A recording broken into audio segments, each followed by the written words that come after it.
Welcome, everybody, at 7 o'clock. So I'm going to get started with the Wednesday wind down with Dan and friends. I have friends. They just aren't here with me tonight. Trust me, they are. They're watching.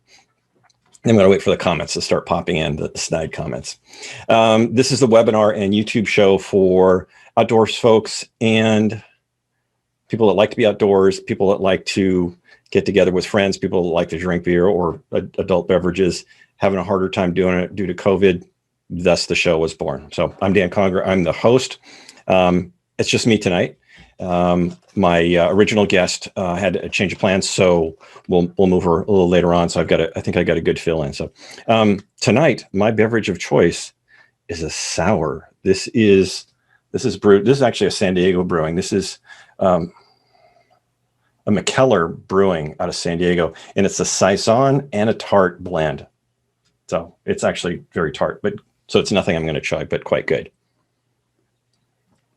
So that said, tonight I wanted to talk about repair kits and some of the things that you might put in the repair kits. And I would love to hear some feedback from you all as to things that you have for your repair kits. Because here's the concept is when you're out on the trail and something breaks, you got two choices, maybe three choices. You leave the trail. So, that might be something catastrophic, right? Your tent completely tears or your boot delaminates and there's no way of putting it back together. That might end your trip. That's one option. Another option is you're just going to make do. It's going to suck. You're going to embrace the suck and have a pack that sits lopsided or whatever it is. And then the other one is that you can repair it. But out of all of those, your choice is not to pop down to the local outfitter and get some new parts, right? That's not the choice. So I'm going to show you what I have in my kit, and then I'll tell you how I use them, and then we'll just kind of go from there. So with that, I'm going to switch over my camera. There it is. Okay. So this is my first aid kit. It's also my repair kit, and I have some 10 essentials in here. So I'm going to show you what I've got in here. So I pulled out a few of my basic first aid things, and I've just kind of put them off to the side. So here's like a bulk of a lot of the things that I have in this plastic bag. So let's take a look at these and see what we've got. And most of my stuff in this kit is in waterproof. Go the right way. Is in a waterproof Ziploc bags. And in addition to that, this is a waterproof roll top. So this is one of the smallest waterproof roll tops that I could find, essential for first aid kits. Right? So one of the first things I've got is just a crappy hotel sewing kit, right? So I've got 4 or 6 different types of thread, a needle, no buttons in here, but wherever you get these can be really cool. They're valuable, especially if you're not a seamstress or you don't have sewing skills. We've had a couple people stitch up a ripped crotch on a pair of pants when we did not want to see what was in there. Other times, there's other ways to fix that one. You could fix a tent. Worst case scenario, you could use it on a person, right? Theoretically, you could do some stitches in it. They'd have to be some pretty severe stuff, but it's a theoretical possibility. I don't like thinking about those options, but they are options. This actually is so crappy that on one of our trips, Sandra used this to stitch up, I think it was Rich's pants, and she broke the needle. I'm like, oh, okay, yeah. So that actually is pretty crappy. So you want it to be good enough that you aren't going to break a needle. But I think there's some good things that come out of having a sewing kit. Okay.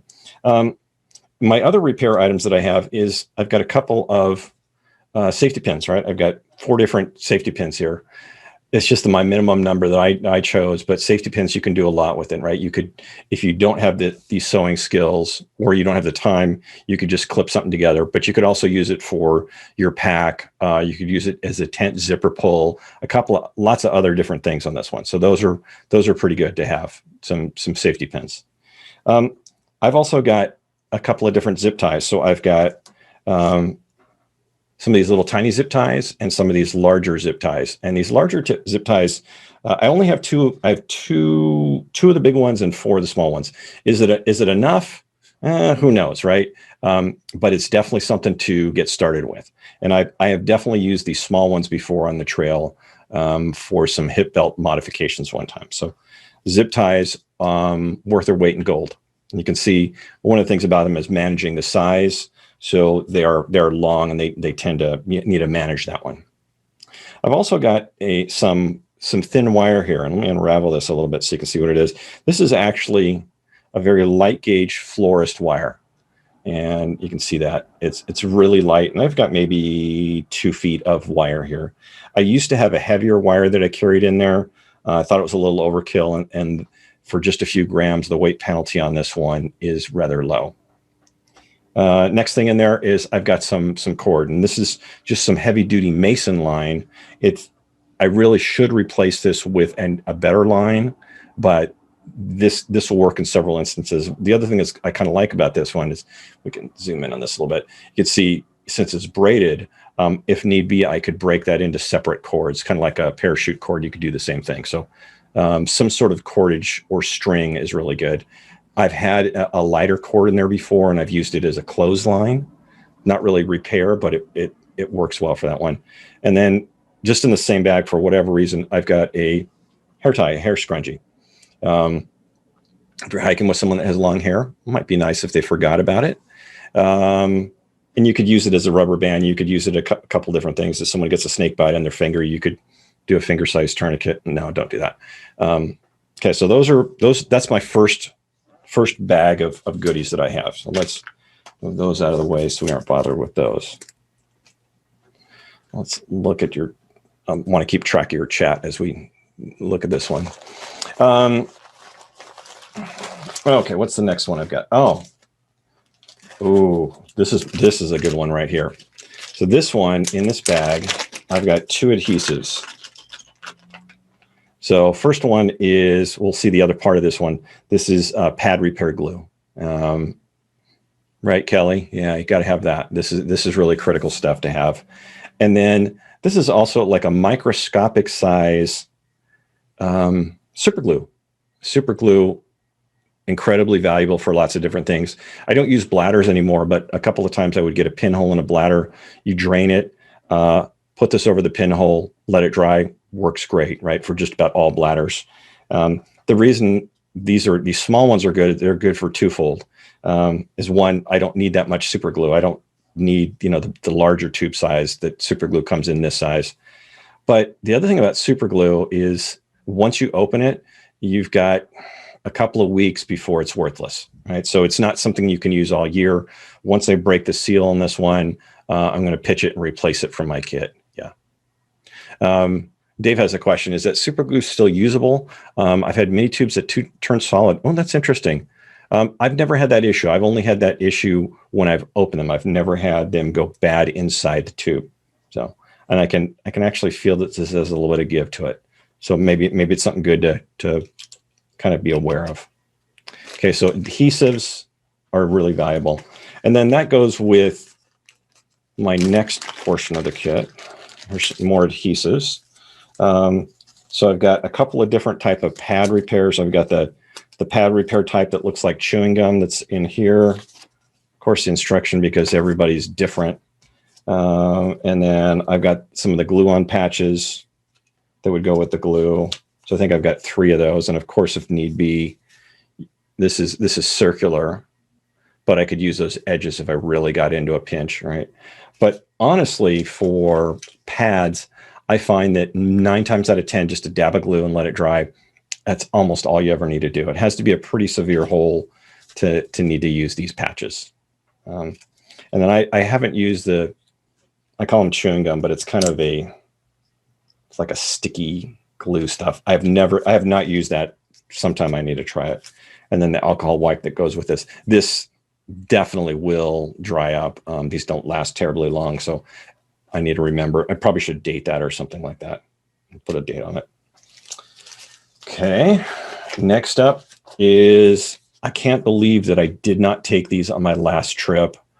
I can't remember what I needed them for, but I tore something and I did not have any of, oh my goodness, these tenacious tape circles. So these are outstanding devices, right? They're pre-cut. They've got, you know, then they also come in a clear in case you care what they look like. I used the heck out of these on one trip when we were still using the Sawyer squeeze bags, the hard-sided bags. We had bag after bag after bag fail. And with these, I was able to cut them and use them to reinforce the edges where they typically fail is at the neck of the bag. And this definitely stopped that. So it helped get us through the trip. Let me rephrase that. I no longer use the Sawyer bags. Worth their weight in gold. These, you can do a lot with these, right? You just don't have to use them to patch your gear. You can patch all sorts of different things. Okay, so very, very valuable. I'm realizing my whole big pile of stuff, I'm going to have to put this away.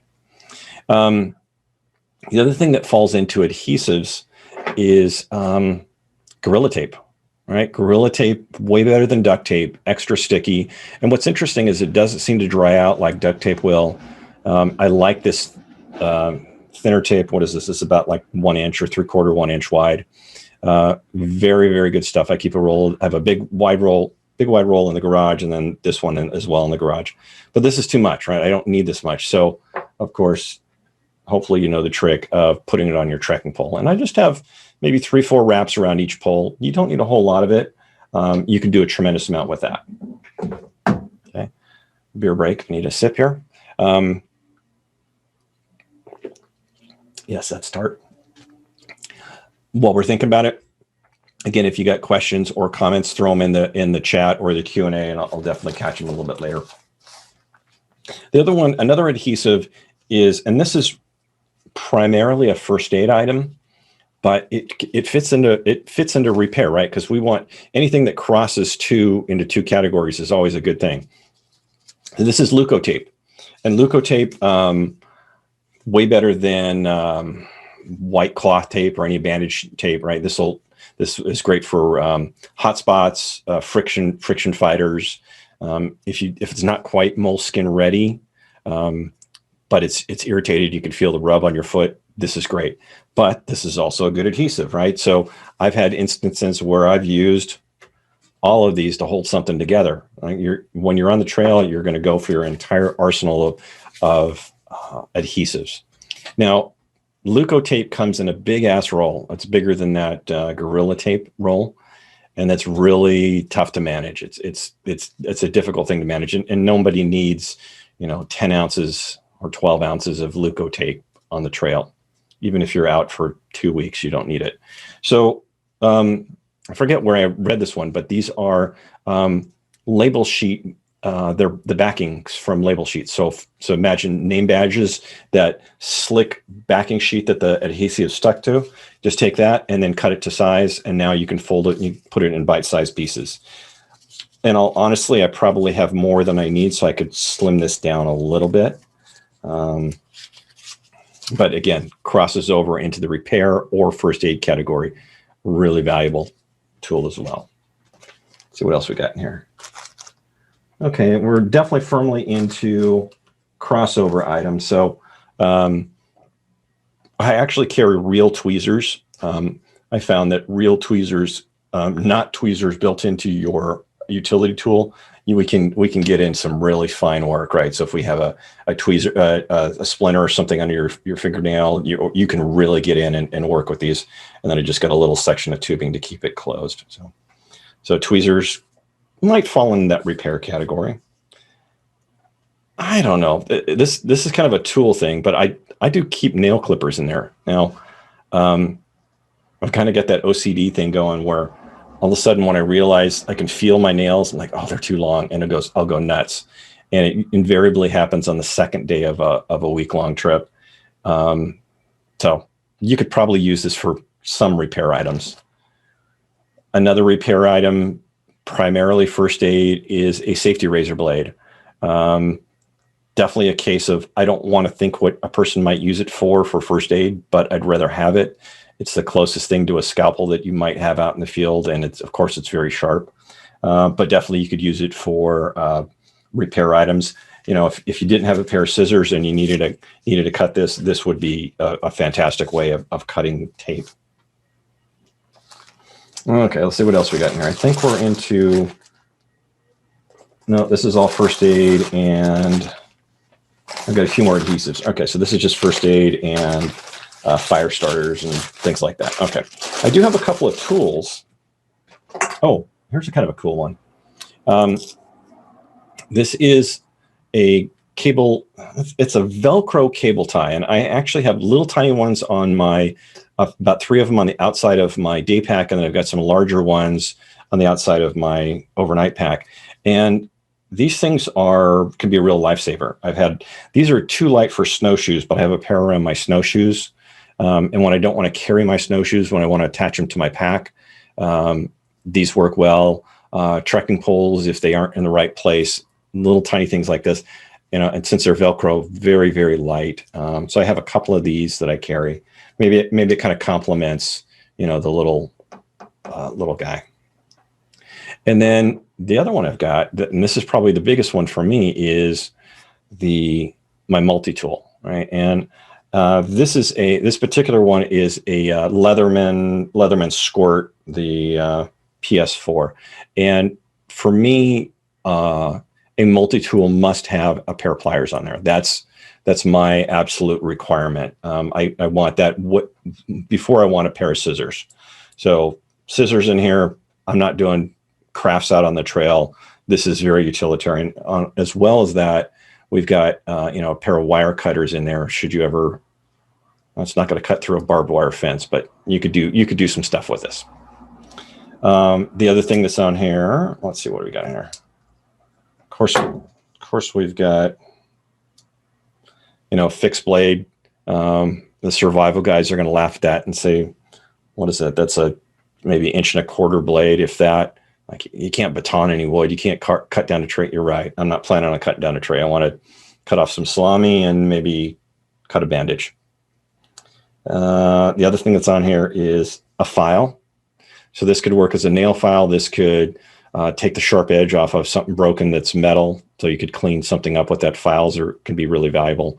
It's small, so of course you're going to have to work really hard on it. This one does have a little tiny pair of scissors.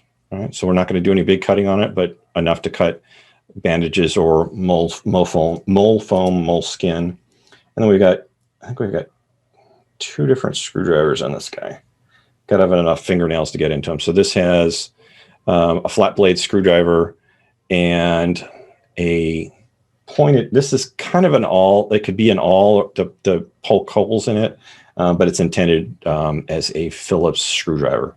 So as far as tools go, these are probably my tools that I could do the most with, and then everything else is for putting things back together. So tools are, there's basically 2 parts, right? We got tools and then components to do it. Here's the thing that I think is important for you to remember. And there's 2 things I'd like you to remember. One is the tools, just like first aid kits, the tools that you're going to bring or the materials you're going to bring need to be commensurate with your skills and your experience. So my trail name is MacGyver. I like to put things together. I like to modify gear. So I'm trying to balance that, carry too much repair, assemble stuff on for the trail, but stay light. So, I think I'm threading that fine line between the 2. But if you aren't wired that way and that's not your skill set, maybe just want some tape and call it good, right? Tape around your trekking poles, have a knife, and then that's it. So balance that. I think the same thing with first aid kits, right? If you're an EMT, I hope you have a kit bigger than this. I'm not an EMT, and that fits my skill level. The other thing is that repairs on the trail is really a mindset. It's what can I make do with, right? So, for example, you may have seen it's a hollow tube that is sometimes used as a tent pole repair. Okay, so what do you do if your tent pole breaks on the trail and you're multiple days out? What do you do if your trekking pole breaks multiple days out? Okay, well, if you're in the desert, you're probably screwed because you don't have a whole lot of resources to work with. But if you're in the mountains, well, let's find a branch, right? And let's find a branch and carve it down and whittle it down, and maybe we can make the lower leg of the trekking pole, or maybe we can make an internal sleeve and then use some tape or some zip ties to mod something together. But it's really using your brain and starting to think about how much you use your resources. Are there some straps from your pack that you could pull off that you could use for that? If you're in the lightweight category, maybe you pulled off all the extra straps, but then maybe someone in your group is not that way, and you can basically cannibalize what you could do. That's a good mindset in medical emergencies. It's a good mindset in repair emergencies, if you will. So I'm going to take a look through the questions and kind of see what we've got. First, I'll start with the official Q&A. So Doug says a spare long shoelace. He says is more durable than cordage. I kind of like that one, and I've kind of gone back and forth on that one, because I think that would be better than this, but this would work as a shoelace. So I think at one point I did carry, when I used to wear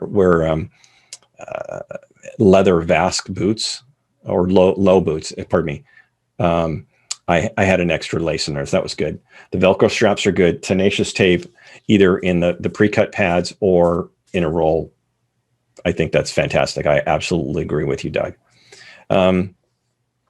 Let's take a look in the chat. Okay, I'll find ones that people aren't making fun of me on. So cable tie, Dave says cable ties, paracord, sewing kit, artificial sinew. I'm going to have to look up artificial sinew and see what that is.